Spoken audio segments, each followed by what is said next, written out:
You're looking great. Oh, yes, I felt real good. I want to thank the band for catching me when I went in the wrong way. Thank you. None of us does. Does that happen very often, or?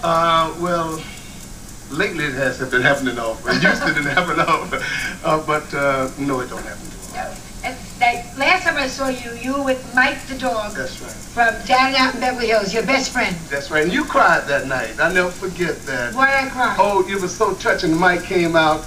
He had bit me on my leg. He's a bad dog. In fact, he thought my leg was a piece of black ham. Shut up. I was upset that you got bitten. That's right. And you was shook about it.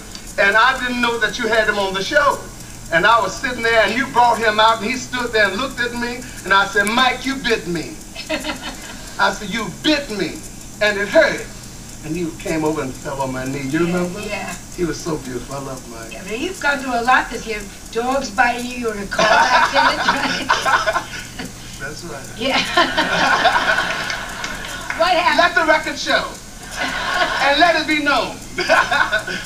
Well, all right. What happened? What happened with the car accident? What happened, I was in England. I was over there for Warner Brothers recording this album, Lifetime Friend. And I came back home that night, and I went to the hotel, and my chauffeur let me out, and my nephew was there, and he wanted to go out to Palm Springs to my house. And I got in the little 300 ZX, and I was going to get my cousin to take him home.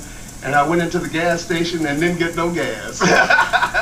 Shut up. You hit somebody? Oh, I hit the pole. I didn't hit the, I hit something, and I towed something, and I knocked something, and I ended up at Cedar-Sinai. Oh my. Yes. And what happened? Your tongue got cut? My tongue was cut out. Oh. My lip was torn off. My bladder was punctured. My leg was torn off. I had 36 pins in my leg, and I was just messed up. Oh. Were you scared you wouldn't be able to sing again? I was scared I wouldn't be able to live again.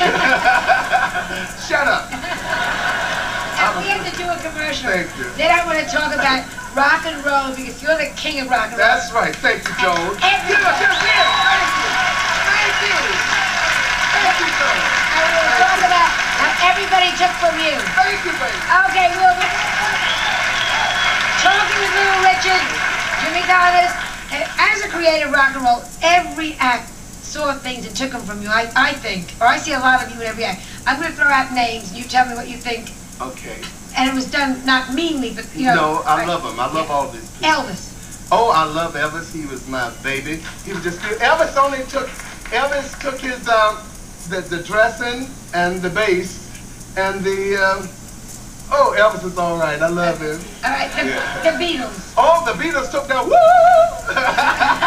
Shut up. That's what the Beatles took. Rolling Stone. The Rolling Stone, Mick Jagger took his presents from me as he walked out on the stage. On his first tour with me, he was sleeping in the room on the floor, eating up the beans. And it wasn't called Mick Jagger then, it was just called the Rolling Stones, and he took his stage present running across the stage. He got that from me. Let me see, show me. Well, I can't run like that now, Joan. This iron in my leg may pop loose me up and take me to the mechanic shop. What about James Brown? Oh my God, James Brown.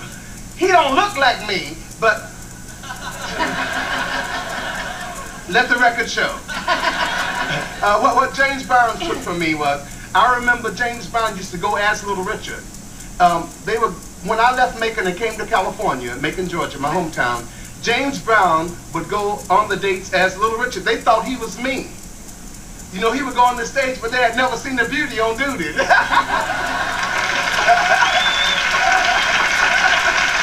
Michael Jackson. Oh, Michael Jackson, he took his eyebrow pencil from me.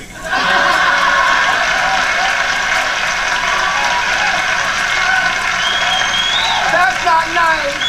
That's not nice. He is a genius and is smart, and I'm very proud of Michael Jackson. He's an innovator and he's an emancipator. Michael, I love you. Put me in one of your commercials with you. Shut up. I love it. No, Michael Jackson is his style of dressing and some of the things that he does.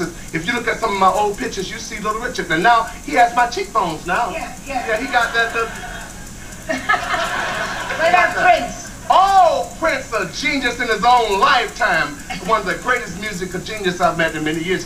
Prince looked just like me. That's where I used to look just, I know you may not watch it. He looked like I used to look.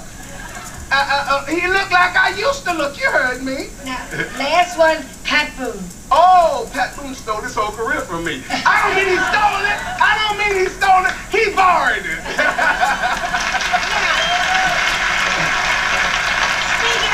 Now, some of you may disagree with me, but Pat Boone did take my Tutti Frutti and sold more Tutti Frutti than me. He was saying, "What babaloo bob?" And I said, "What babaloo bob? Woo!" Tutti Frutti and Pat Boone and your career. Will you do another song for us? Oh, yes. And you're going to do what? Yes, sir. What are you going to do? I'm going to do the song that I did in the great movie Down and Out in Beverly Hills, Great God Almighty.